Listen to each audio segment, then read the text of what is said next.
السلام عليكم ورحمة الله وبركاته. أحبتي في الله ملك العالم كجوكتان فرحتكم ولالا وولاشي فردوسة أو إذن الله صون كينا يا صلاة دينا يا صدقة دينا إله سبحانه وتعالى هاقبله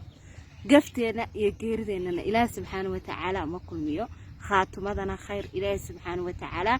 هاينوغو ختمه بشر بدان فضل هذا يا بركة دينا إله سبحانه وتعالى هاينسيه هذا بقى أدونك وأمال مقولة والجتي قاوني القيامة كسوي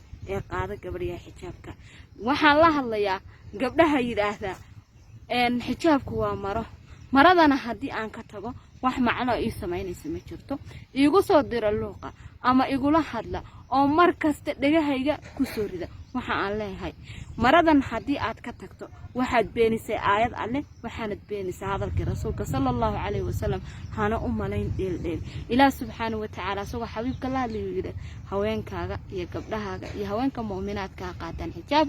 dushoodana ha ka raariciyaan kaasa i'tiraaf iyo aqoonsi ah hadaba waxaad ilowday inaad ka tagtay asalkaagu wuxuu ahaa iyo wixii lagu aqoonsan lahaa iyo waxaad ku heli lahayd i'tiraafka oo aad ka tagtay meel cidla aad